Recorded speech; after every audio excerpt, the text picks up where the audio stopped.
Amtech Technologies, Advanced Solar Photovoltaic Crystal Lattice Cells.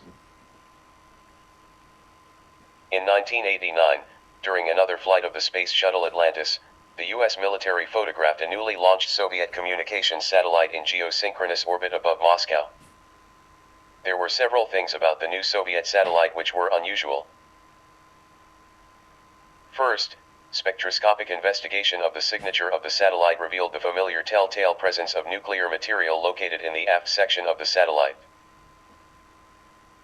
It was presumed, incorrectly, it later turned out, that this signature confirmed that the satellite was, indeed, powered by a small onboard thermonuclear reactor.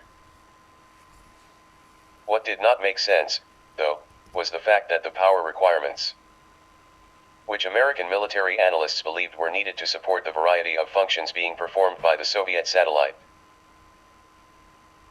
were believed to consume considerably more power than could possibly be produced by a nuclear reactor of the kind and size believed to be installed and operating on the satellite. Further, the photographs revealed the presence of a peculiar kind of parabolic dish suspended from the nose of the satellite. It was shaped like the much larger satellite receiving dishes commonly used by television viewers in the West. The peculiar thing about this dish was that it was very small, less than 3 feet in diameter, and had a very flat parabolic surface. This meant that it did not focus the signals they presumed it received onto any boom-mounted collector or decoder device. No such device was mounted on or attached to the dish. Finally, it appeared to be constructed of a material or combination of materials which was unknown at the time, but which appeared to be highly reflective, almost like a mirror. Interestingly enough, the dish was also apparently transparent to interstellar signals which originated behind it. For years it was believed that the strange parabolic device was a special kind of high-gain directional antenna. That assumption later proved to be totally false. In fact, information recently supplied by the IN Francevic Institute for Problems of Materials Science, IPMS, Kiev, Ukraine,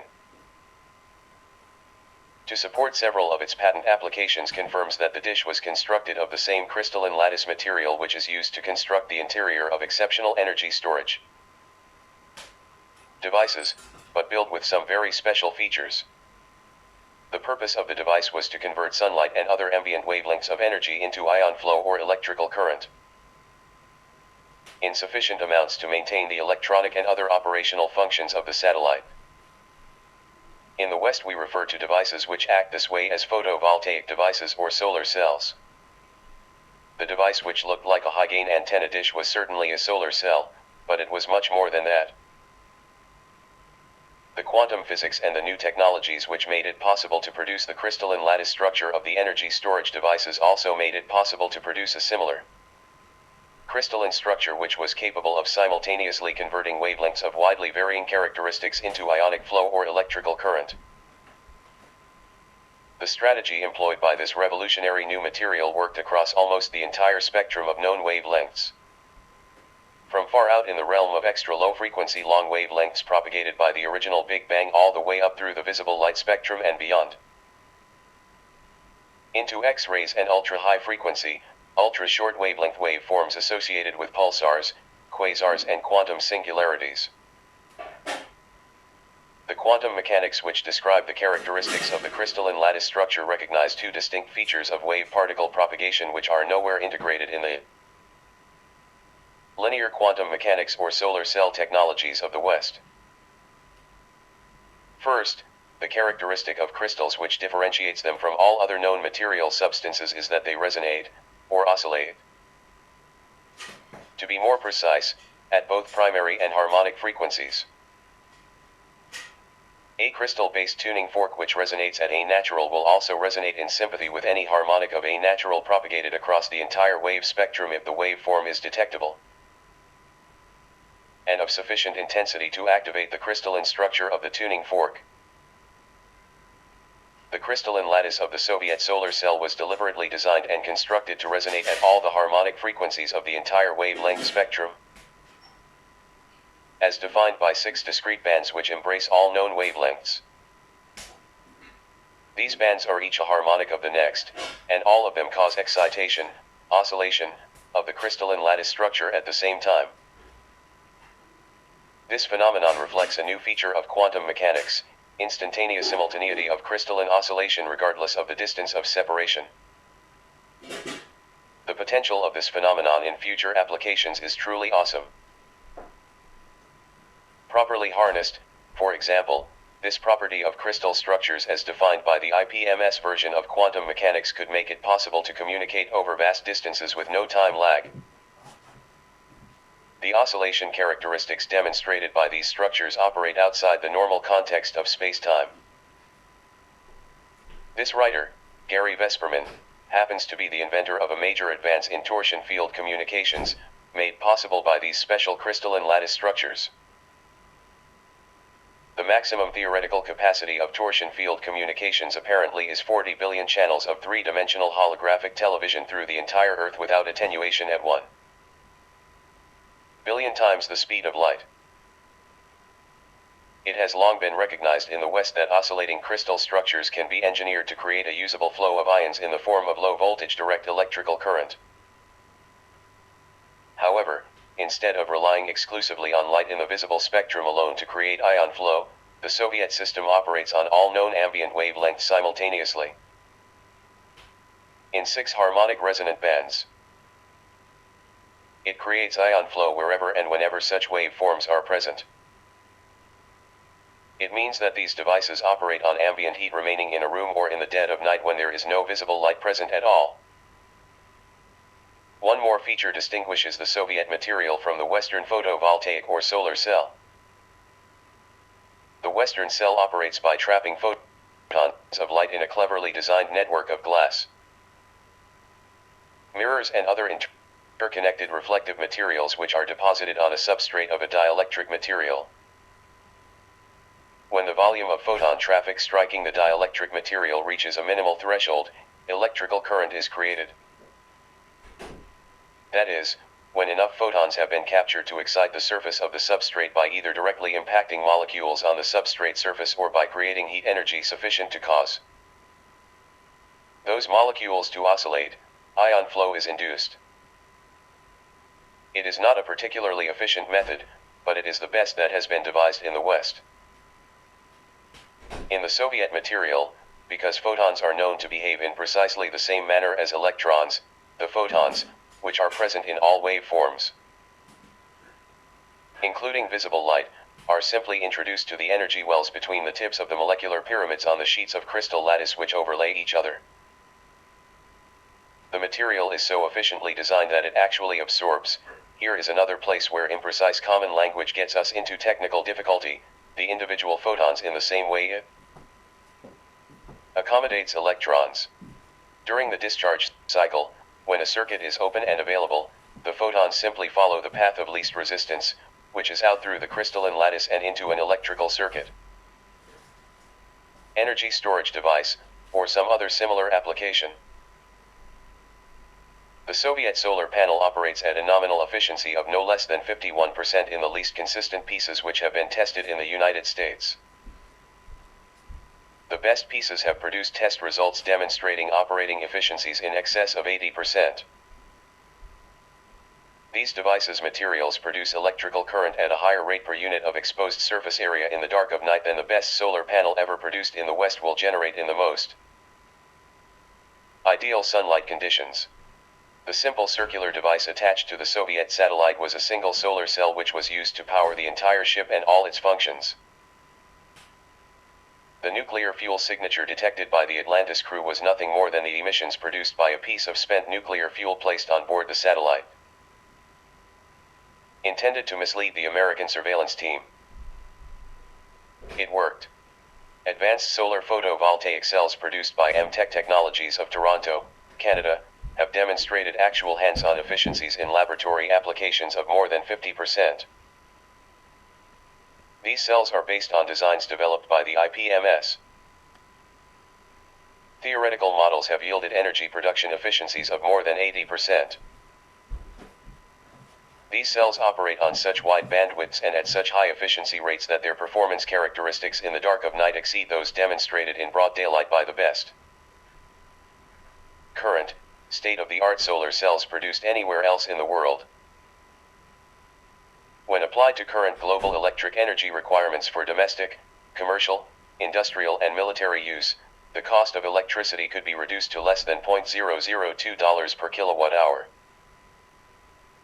With the added capability of operating not only in daylight but at reduced loads throughout the night, regardless of weather, on virtually any scale. When I, Gary Vesperman, was peripherally involved with the IPMS inventions during the 1992-1994 period by way of preparing Roger Ward's electric car IPO, I heard a cute story. Ashurst Technology Corporation was based in Las Vegas, Nevada, where I was also working. Ashurst wanted to bring some of the IPMS scientists to Las Vegas and set up laboratories. The scientists, who were used to the much colder climate of Kiev, Ukraine, balked at moving into the hot desert. Toronto, Canada was chosen as a compromise location for MTech Technologies. For comparison, the very best solar cells ever produced in the West have been produced by the Japanese. These cells operate at a maximum of 19% efficiency. That is, they convert as much as 19% of the ambient visible sunlight shining on a clear, cloudless day into ion flow, which then becomes low-voltage direct electrical current flowing through a circuit. The Japanese panels require months per section to manufacture and literally cost more than their weight in gold to manufacture. They are very heavy and are so sensitive to vibration and calibration that once installed, they cannot be moved at all. Joint ventures of the IPMS with more than a dozen private sector companies to develop these useful inventions have been repeatedly sabotaged by the US government's Defense Intelligence Agency and others. Source: David G. Ewirth, The Anthropos Files, Tales of Quantum Physics from Another World, 2nd edition, 2007. David G. Ewirth emailed to Gary Vesperman on August 5, 2007 his own suppression story. When I was hired in the spring of 1992 by Ashurst Technology Corp., whose offices were then located on Western Avenue in Las Vegas, I was assigned the task of understanding everything there was to know about the new sciences and technologies developed by the Anne Francevic Institute for Problems of Materials Science between 1945 and 1991, when the Berlin Wall came down. The owners of Ashurst had accidentally hooked up with 3 top scientists from the institute, as reported in the publisher's proposal I submitted to my agent in the spring of 1994. Ewirth's proposal comprised the original edition of the Anthropos Files, Tales of Quantum Physics from Another World. Anthropos is a Greek word meaning of man or things related to humans. Ewirth used it in the title to his book about IPMS technologies because it occurred to him that their epic scientific and technological achievements offer everything needed to save planet Earth from what we humans have been doing to it. My publisher's proposal was released by my agent to former Secretary of Defense Frank Carlucci at a luncheon they both attended at the Washington Press Club 2 weeks after I gave her my manuscript. 2 weeks later, 2 guys in dark suits and thin black ties came into my office and attempted to confiscate my computer and all my records. I called the police, had them arrested, and then was forced by the director of the Western Regional Office of the Defense Intelligence Agency to forego publishing the book for 5 years under threat of prosecution and personal injury. When you read the treatment, you will understand why it was important. That was a major league suppression exercise, the scope of which you will come to appreciate after you have read my manuscript. They are still successfully suppressing many of the technologies that are cited in that piece of work. Some of them are described elsewhere in this compilation of energy invention suppression cases. However, the most important scientific technology suppression story, in my estimation, is the successful squelching of the report issued to Discover magazine by the CDF collaboration at Chicago's Fermilabs, citing the discovery and verification of subquarks as the constituents of quarks. I reported this information in my still unpublished book manuscript Seeing Past the Edge in considerable detail, including copies of the press releases and report abstracts issued by the more than 450 signatories to the report when it was issued. This writer, Gary Vesperman, edited Seeing Past the Edge. If ever there was a significant suppression of essential, baseline scientific information, this was it. What it means to science, and what it suggests about the sufficiency of the standard physical model is one thing. But what it says about the extent to which the gatekeepers for the scientific establishment are willing to go to suppress information that threatens their stranglehold on their own territorial imperatives is another matter entirely. If I were to choose between all the instances I know of scientific or technological suppression during the past century, this would have to be number one on my list, bar none. Dave. Like energy inventors, physicists occasionally also encounter suppression. See http://renzi.com/general77/21.htm.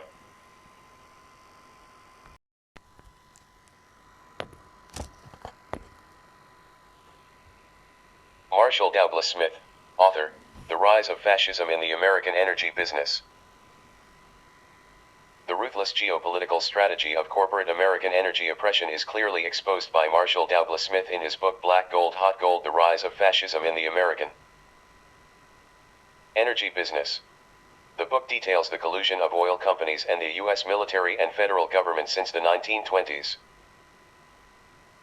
A preview of Chapter 3 is available online at http://www.theforbiddenknowledge.com/hardtruth/blackgold3.htm, and is recommended reading. To be fair, an experienced oil and gas geologist, a friend of Gary Vesperman, thinks Smith's account is false of how the end of the Vietnam War was intentionally delayed until the very day that Standard Oil had completed its exploration of oil offshore of Vietnam. And what do you suppose is really happening with Iraq and Iran? The Los Angeles Times article "It's Still About Oil in Iraq," December 8, 2006, see http://www.truthout.org/docs2006/120906/YSHTML affords us some clues. The UK Independent article "How the West Will Make a Killing on Iraqi Oil Riches," http news.independent.co.uk/world/Middle East article 2132569 is, January 7, 2007, and Truthout's new oil law means victory in Iraq for Bush, http www.truthout.org/docs2006/010807ASHTML, confirm the suspicion of what many people think is the real reason why the United States invaded Iraq. Perhaps the key to peace in Iraq would be to share Iraq's oil dividends among the Iraqi people, in the same manner that Alaska shares oil dividends. See http://www.iraqdividend.com. Instead, the American and British oil companies, in collusion with Bush administration, are planning to keep the lion's share. Realizing the real purpose of the U.S. invasion and reconstruction of Iraq. Iraq's oil workers' unions are struggling to prevent the handover of ownership of Iraq's oil to foreign oil companies. See http://www.truthout.org/docs2006/060907ASHTML. To order a video about the U.S. warning to the Taliban in August 2001 to allow an oil pipeline through Afghanistan or bombs would start dropping in October 2001, visit http www.nutech2000.com/category11.htm. It is logical to assume that the real reason for both Gulf Wars, and the interim between the two wars which featured U.S. Navy patrols of Iraq, was to allow major American oil companies to use explosions from U.S. Navy bombs for well over a decade to seismically explore for oil in the Persian Gulf off Iraq's shore, at nearly no expense to themselves, just like Standard Oil did during the Vietnam War. Is it now time to explore for oil in the Persian Gulf off Iran's shore? But first the oil companies have to secretly stampede the United States and Iran into a very long war with each other. Conclusion.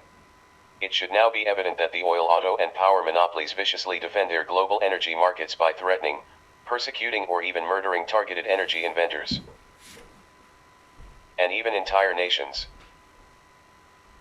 U.S. Patent Office holds secret 5,000 patents. The most straightforward way to suppress development of new sources of energy and still maintain an appearance of legitimacy might be by controlling the United States Patent Office. Under the Invention Secrecy Act of 1951, the government may restrict the publication and dissemination of information about new inventions if their disclosure could be detrimental to the national security. At the end of fiscal year 2006, there were 4942 invention secrecy orders in effect. These secretized patents are kept in the vault at the U.S. Patent Office, Park 5 building.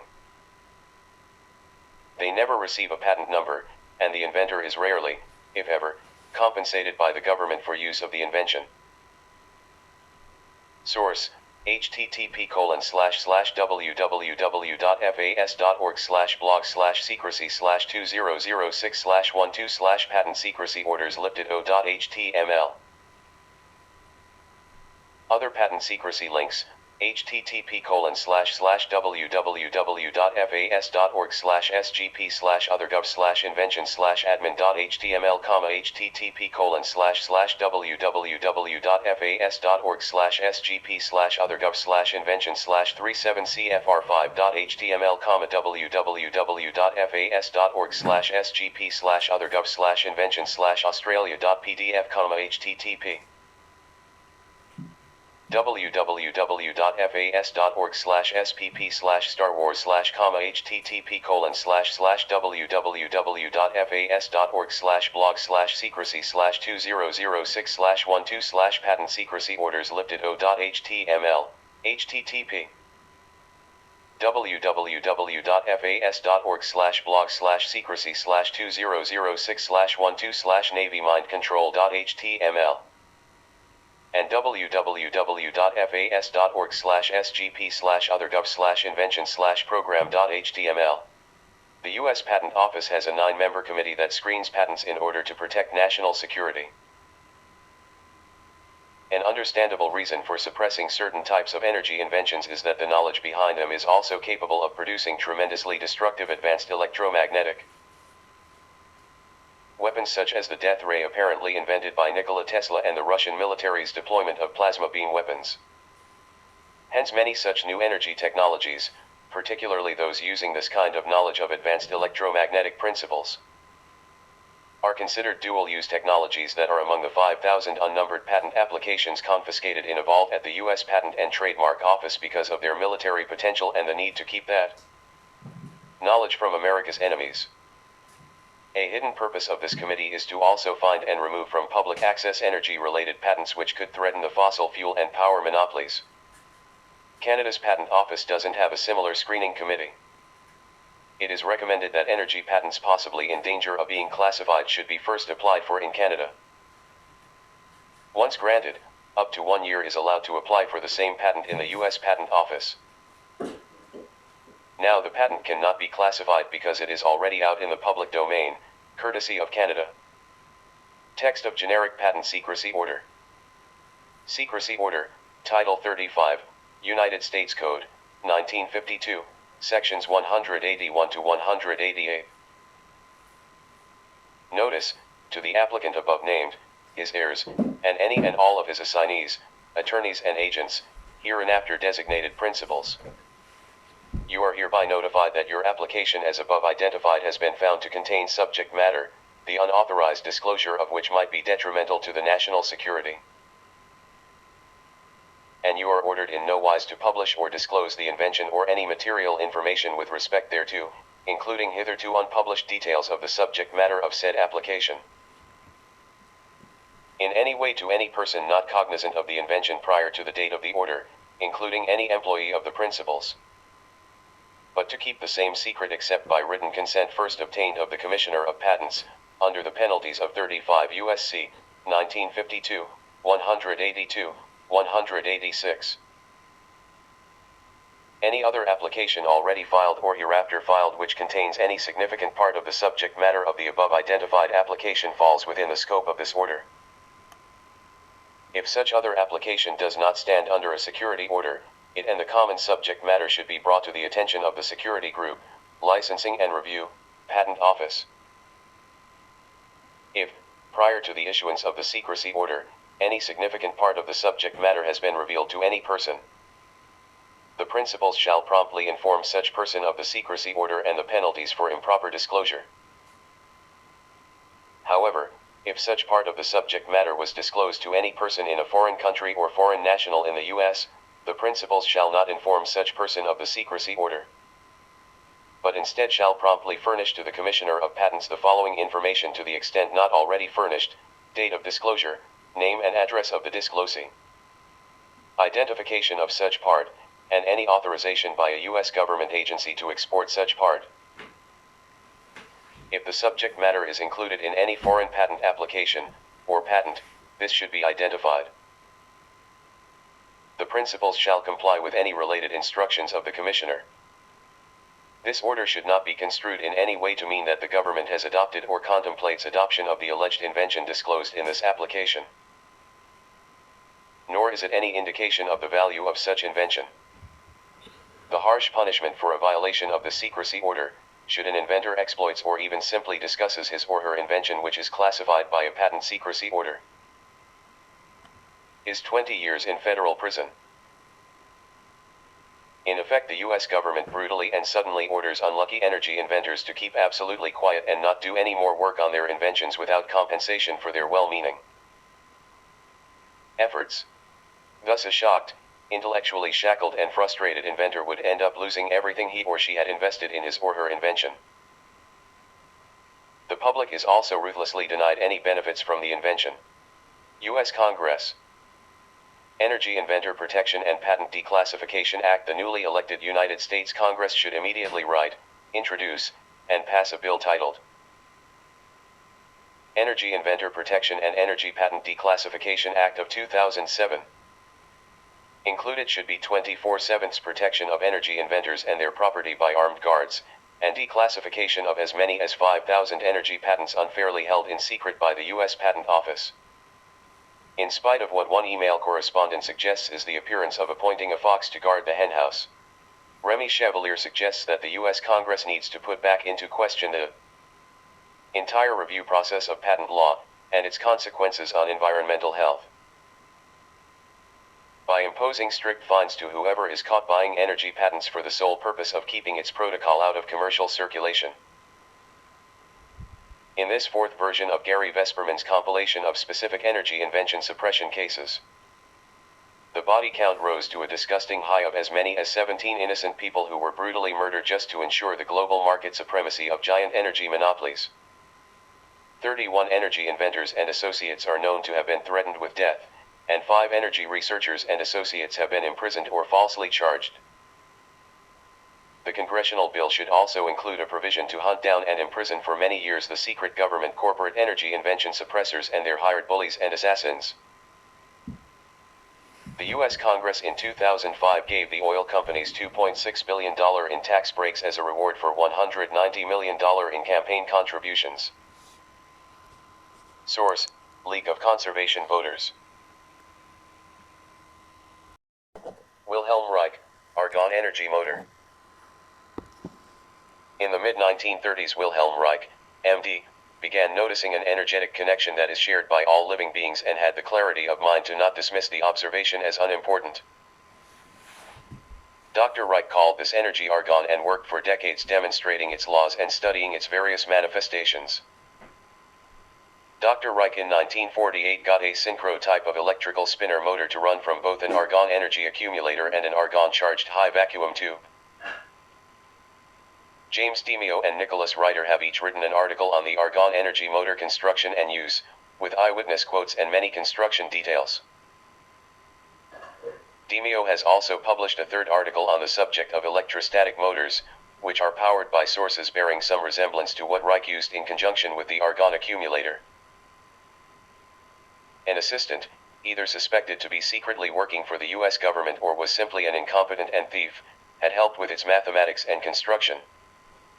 This assistant then took some of Reich's money and the motor with him that winter on the pretense of working on further refinements. Instead, he disappeared. None of his claims about his past, including previous employment, were verifiable. The U.S. government then campaigned for many years to thoroughly ban and burn Reich's books and any other printed literature that included the word argon. U.S. government violations at the time included the warrantless invasions and searches of the homes of people peripherally associated with Reich. In one such case, a home was searched, and Reich's books were confiscated from private bookshelves. School teachers and doctors who worked with Reich were fired from their jobs. Reich died at the age of 60 after serving 8 months of a 2-year federal prison sentence. Reich had been falsely labeled a quack and a racketeer by the U.S. government and the corrupt American medical system.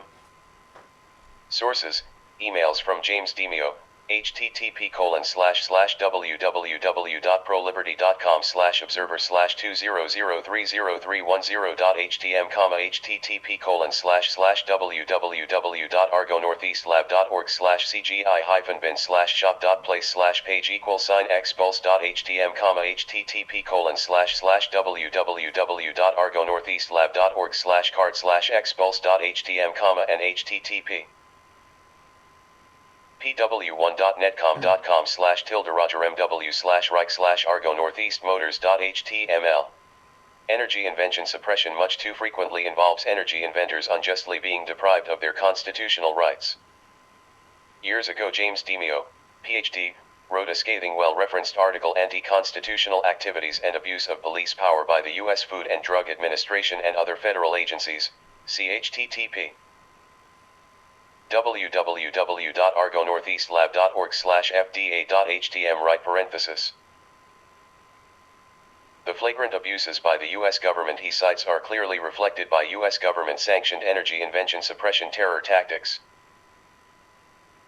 At its end, he lists the pertinent constitutional rights which for over 2 centuries hundreds of thousands of Americans have defended with their lives as sacred. The Constitution of the United States Bill of Rights, December 15, 1791. Amendment I. Congress shall make no law abridging the freedom of speech, or of the press. Amendment 4. The right of the people to be secure in their persons, houses, papers, and effects, against unreasonable searches and seizures, shall not be violated. Amendment B. No person shall be deprived of life, liberty, or property, without due process of law. Bruce De Palma, interview, A Peaceful Revolution Against Energy Oppression.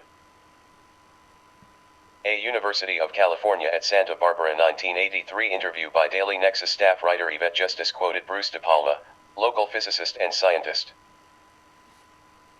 A peaceful revolution can occur providing we can free ourselves from the oppression which is dominating us and controlling our day-to-day existence.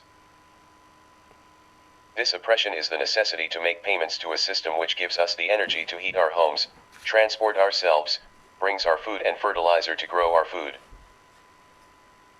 and makes the plastic that goes into our clothes. When we can be released from that, we will have a choice.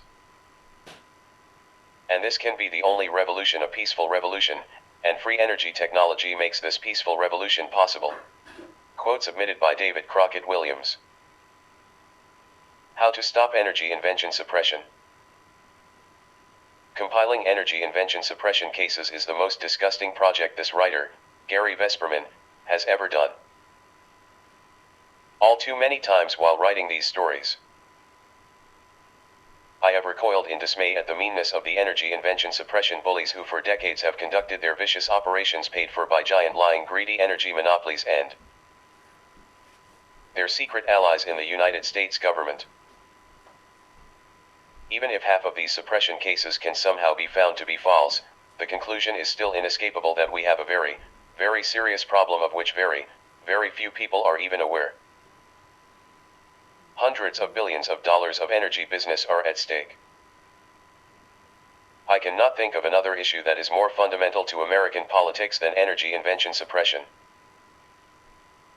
Energy invention suppression indirectly impacts on the largest scale economics, national security, foreign policy, Middle Eastern oil wars, the environment, food production,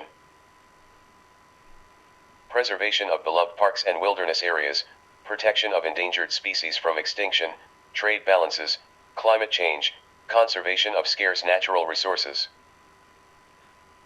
company and personal bank accounts, and the health and safety of ourselves and our loved ones. The perpetrators of energy invention suppression constitute the world's single most powerful economic force. they are secretly committing acts of high treason for which their leaders should be hunted down and severely punished. The internet can educate and empower a widespread grassroots revolt against energy invention suppression. To stop paying hundreds of dollars a month of tribute to the energy tyrants as soon as possible. Each of us, millions of energy consumers, must again and again identify and carry out specific organized actions, the combination of which hopefully will culminate in a peaceful overthrow of those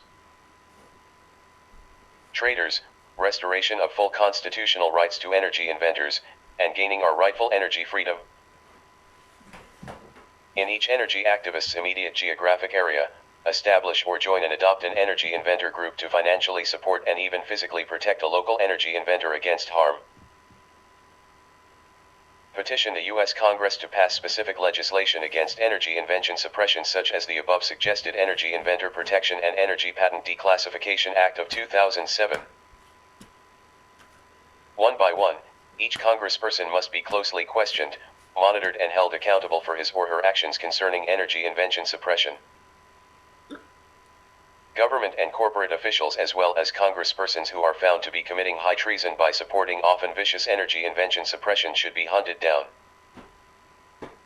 quickly brought to trial and, if convicted, severely punished. Review and modify, where needed, existing federal and state laws and regulations which either intentionally or unintentionally suppress energy inventions. For example, in the suppression case described above of the Fish/Candig variable Venturi carburetors, the possibly corrupt California Air Resources Board forced a young college student to remove a Fish/Candig carburetor from his mercury gas hog, even though it doubled mileage and reduced pollution. Educate and persuade local groups, companies, labor union locals, and government agencies to pass resolutions advocating energy invention freedom. Monitor energy research websites such as www.keelynet.com, www.rexresearch.com, www.zpenergy.com, www.nexusmagazine.org, www.pureenergysystems.com, www.argonortheastlab.org, www.bob-dratch.org,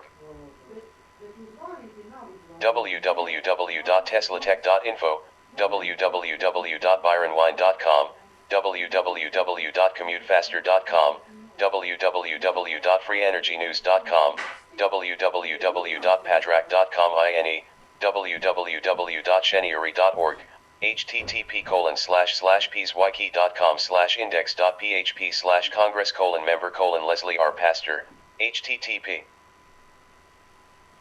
www.atlantisrising.com, http://www.newenergycongress.org, http://peacewyke.com/index.php/newenergycongress, http://www.borderlands.com/freeenergy.htm, http www.lenr-canr.org, www.green-salon.com, http://www.novainstitutendofiletechnology.com/, http://www.electrifyingtimes.com, and http://www.energysuppression.com. Sell or give away millions of end energy invention suppression now. T-shirts, bumper stickers, yard signs, banners, etc.